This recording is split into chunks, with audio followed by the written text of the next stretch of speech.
Does a wife need her husband's permission every time she steps out of the house? What if the husband is out of town? Must she call him every time to take his permission? The general trend is that a woman must deal with her husband with respect and obedience, because this is what will admit her to Jannah. The Prophet said, alayhi salatu wasalam, 4 things. If a woman succeeds in doing them, she will enter Jannah.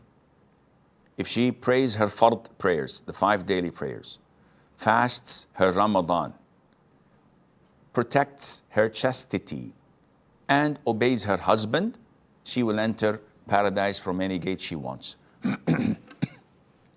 And this by itself is nothing compared to what men have to do in order to qualify to enter Jannah. So we think.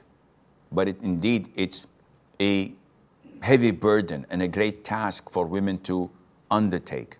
And this is their test in this life. In the authentic hadith, in the incident of Ifk, where the hypocrites slandered Mother Aisha, in the long hadith in Bukhari and elsewhere, when she discovered what they were plotting and saying behind her back, she fell sick. But she said, "O Prophet of Allah, do you permit me to visit my parents?" This, the scholars say, is a clear indication that a woman must not leave her house without the permission of her husband. Now, generally speaking, normal husbands give an open permission. I give my wife an open permission to leave wherever she wants, to go wherever she wants. Because I trust her, I have no problem with that. However, my wife, till date, does not go without informing me, I'm going to my mom's house, I'm going to do this or that, I'm going to visit a friend. And I say, you don't have to say that to me. She said, no, I feel it's my obligation. And this is normal. But if the husband insists, in this case, yes, you have to seek his permission.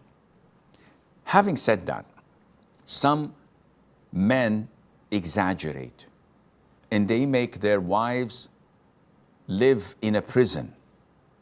So they totally force them to boycott their family. Don't go and visit your parents. You're not allowed to see your siblings. You're not allowed to go out. And the woman feels suffocated. Now, in so many cases, such relationships end up in divorce, but after it's too late, like after 20 years or so. This is due to the woman being too submissive. Yes, you're obliged to obey him, but there is a limit when the man exceeds logic and rationale, and he insists, your gold that your parents gave you, that my family gave you, that your friends gave you, you have to give it to me, I'll keep it with my mom. And she complies. Are you nuts? Why would you give it to him? Oh, he's my husband, Sheikh. So what? He does not have any right over your financial possessions. Say no. Oh, he may threaten me to divorce. The hell with him. Astaghfirullah wa atubu ilayk. So what? It's better to live with dignity and honor and set the record straight with this man instead of him using you as a doormat.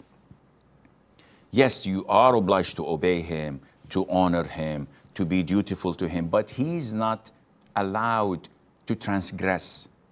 So your financial accounts, I need your ATM, I have to know the password. Show me your mobile, show me your passcode, show me your emails, tell me the passwords. Why? You make him wipe his feet every time he enters the door because you're a doormat, you deserve what you get. Draw the line and tell him, listen, hon, We are a husband and wife. I'm obliged to obey you, but you're obliged to respect me and to treat me like a woman, not like a servant or a slave. And unfortunately, we have an imbalance. And this imbalance causes a lot of such problems. So to come to answer your question, yes, you have to ask him for permission, but also you have to analyze and see how the relationship